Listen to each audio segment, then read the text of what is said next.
So in 2022, when I decided to quit my corporate job, it was January. I think January I gave the notice. It was my 30-day notice. And then like February I quit. So initially when I started short-term rentals, I wanted to invest in real estate, but I also wanted a replacement for my income because when I started working at the new job that I moved here for, I realized that I did not want to depend on somebody else for my income. And I Hmm. didn't want to depend on somebody else to tell me how much I could make because, if they didn't think you should deserve a 10% raise, you're not getting a 10% raise, or if they Yeah. didn't think you were good, you could get fired and stuff. So I was like, this is actually really risky to work for one person corporately. Like I needed another income, which is why I went all in short-term rentals at that time period. And so in 2022, it was we were at, I want to say, about 10,000 a month in rent in revenue, and we were about, I want to say, like 10 to 15 properties. And another reason was because when we were shut down for those 2 years, I was doing both at the same time, Hmm. and I was doing everything myself. And it was just too much because I was like taking calls in the car while I was driving from property to property. And I was just out all day, like being super reactive to things. And I was Yeah. like, I'm going to go crazy. I can't work two jobs at the same time. And so when 2022, the company also said, you need to start coming back into work. Mm. And so I was like, well, at some point we need to make a decision. So my husband and I decided that we made enough for me to just stop working. So it was like a combination of different factors, but I felt like that was a really good decision because now I do this full time. We continue to make the same or more money, as since I've stopped. And so that is how I made that decision. Yeah.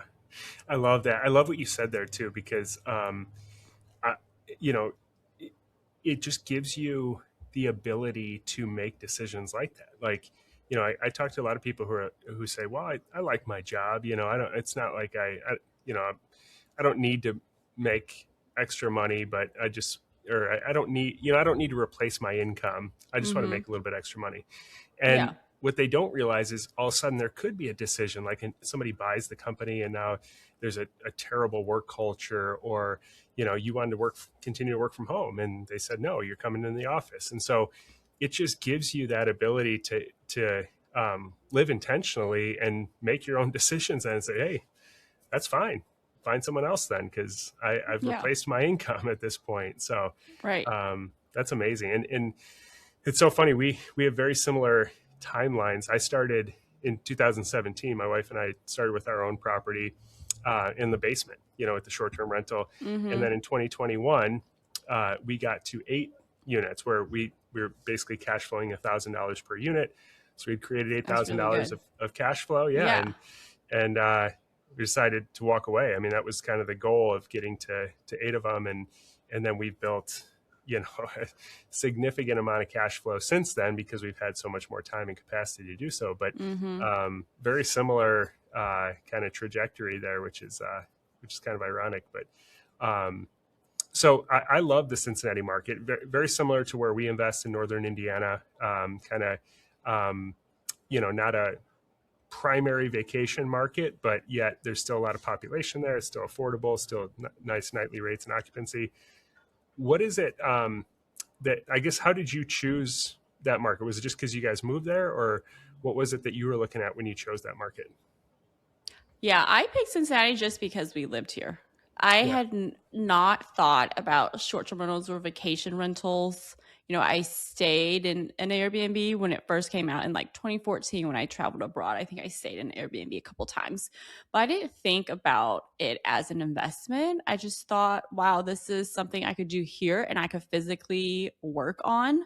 So it wasn't super intentional when I picked the market. But as I've been doing it more and like just being in the industry and hearing about all the things across multiple markets, in vacation, non vacation, urban, like Hocking Hills, like different type of areas.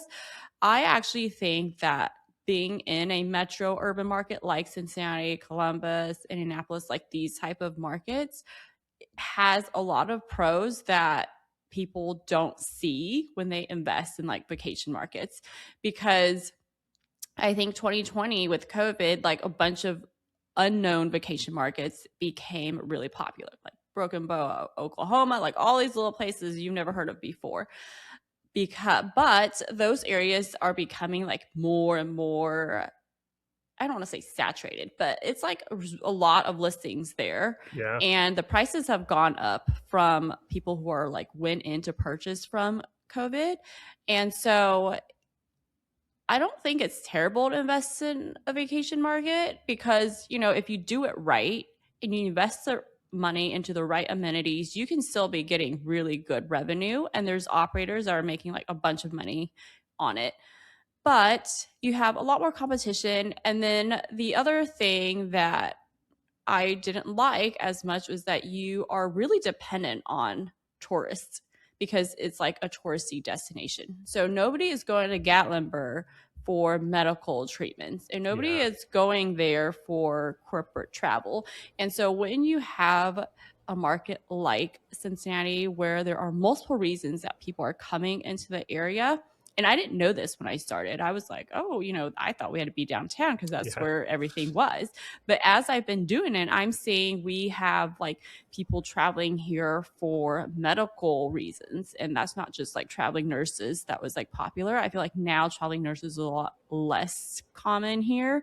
But we have a really good medical system here in terms of like specialty doctors and children's hospital here, like cancer treatment here.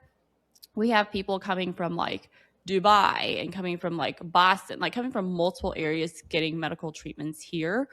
And so that's like a really major reason some people have been coming. There's also people coming for like work relocation, and that's not even like corporate jobs. It's like construction work. I mean, Yeah. I had no idea all these construction workers travel to do Yeah. work in a place. And so, like for example, here there was like a plant being built. Like Nestle is building this dog food plant. And so there were workers coming for a year just to build, and then they have people coming in just to like start up. So if you have places that are close to their plant, like our short-term rental there that we managed for somebody was booked like fully high season, low season at super high rates for like an entire year and a half, it seems like. And then so in Columbus, they're building like data centers. So a lot of my like people I know who are in the industry there, they switch from short term actually to mid term, which is like over 30 days because they just constantly get these people that are coming in for that kind of stuff. And then there's like insurance people, or I call them insurance people, but basically their house burnt down, their house had a fire, or their house had water damage and they need a place to stay that insurance is paying for. So that is also happening a lot here. We also get like athletes that come in. So for like the baseball team, they're coming in for the season, they need a place to stay. Mm. Uh, just all sorts of different reasons why people are coming in the area that I never thought or never would have known, Yeah. as I was starting out. And so the more I do it, the more I'm like, this is actually mitigating your risk because you're not depending on one type of guest who is coming into the area. You have the ability to do multiple strategies depending on what is working for this high season or low season, or if something happens to the economy and people pull back their discretionary spend on vacations, you still have somebody coming in for work or relocation, like kind of like what happened during COVID. You're at least breaking even if anything did happen. Or you can even switch to a long-term rental if you really want to change completely. So there's just multiple strategies you can do in a market like the metro urban one versus like if you were in Vale or like Gatlinburg or Orlando where there's like 10,000 listings. So Yeah. that's why I have the option now if I want to invest elsewhere, but I still invest in Cincinnati just because I like being close to the property. And then I feel like there's still demand in this area. It's just changed, but there's still opportunity in Cincinnati. Mm. I think exactly what you said is so underrated when it comes to investing in short-term rentals. So many people never think about this. When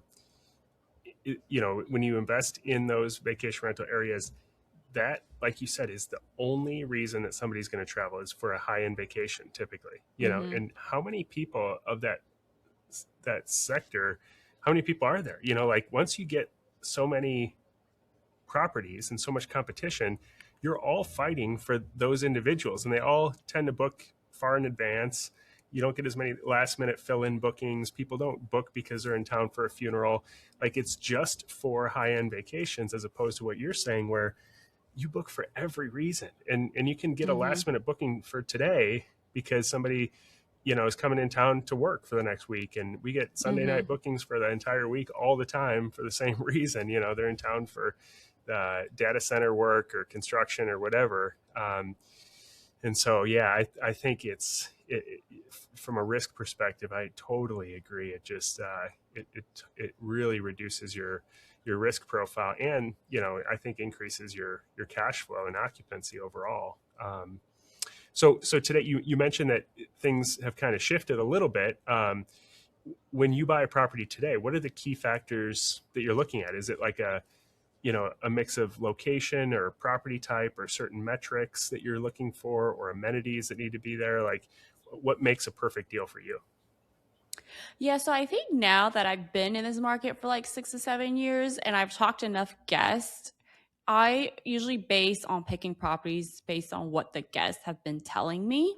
Mm. So when I look at what properties to buy next or what I recommend my clients to buy next, I look at what guests are saying that they want.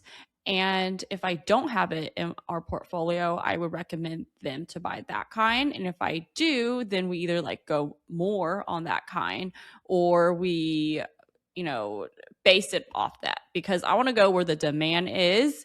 So right now in Cincinnati, I will say 1 to 2 bedroom condos, apartments, houses are too saturated. So that is one layout I'm not going to go into. So when we look at the entire market, they make up about 70% of the market. And so if you are also buying 1 bedrooms and 2 bedrooms, it's just harder to compete because right now downtown there's like buildings that are just, let's say this building has 6 condos, they're like all short-term rentals. It's Mm. kind of like a mini hotel in a Hmm. way Yeah. without being a hotel, and that's just like everywhere downtown. So back then these 2 bedroom houses were doing fine even in like the what I call like the neighboring suburbs. They're like 10 to 15 minutes from downtown, a really good location. But now that's not even doing so great. So it's like more better to have a long-term rental for those properties than keep running as a short-term rental. So what's working now I'm seeing are we do a 3 bedroom or above because that gives you the chance to do that hybrid mix of short term and midterm. Because usually, when people are staying longer, they want at least 3 bedrooms, at least 2 baths. And then, when you, as a short term rental, that also will do good. Because before, what worked well with just 2 bed, 1 bath, 3 bed, 1 bath, when demand was super high, now people are being picky because there's more supply in the area. They're like, well, I want at least 2 bath and I want a fenced yard and I want off street parking and a garage. So their demands, I would say, have changed since before, where they're just like happy to rent a place and they were willing to pay higher prices back then. So, what I look for now, I definitely look at location because you can't change location. Like, I have seen really great houses, but they're not in the best neighborhoods or they're not on like a really good street. And guests would walk inside and they would like it. But as they're coming into the neighborhood or into the street on their drive there, they're like, this is not safe So they say, this is not safe. I don't Yeah. feel safe here. And so they'll either want to leave or they'll still stay and then just give you a really bad review because Mm, they're like, this neighborhood is not safe. And so I always go for Class A neighborhoods in Cincinnati, because you get the appreciation, you get the cash flow, and then whenever you want to sell, you're going to make more money because there's families that also want to live there. And then guests also want to live there because when they're new to the area, people tell them, oh, stay in these two neighborhoods or stay in this neighborhood and this neighborhood. So that's the name they're looking for. So I like personally staying in those neighborhoods. There are other people that, buy in other neighborhoods that still do well. But for my properties, I stay in Class A. I look for bigger homes. And then I also look for amenities that stand out from others in the area. So some places that might be off street parking, some places that might be having a garage.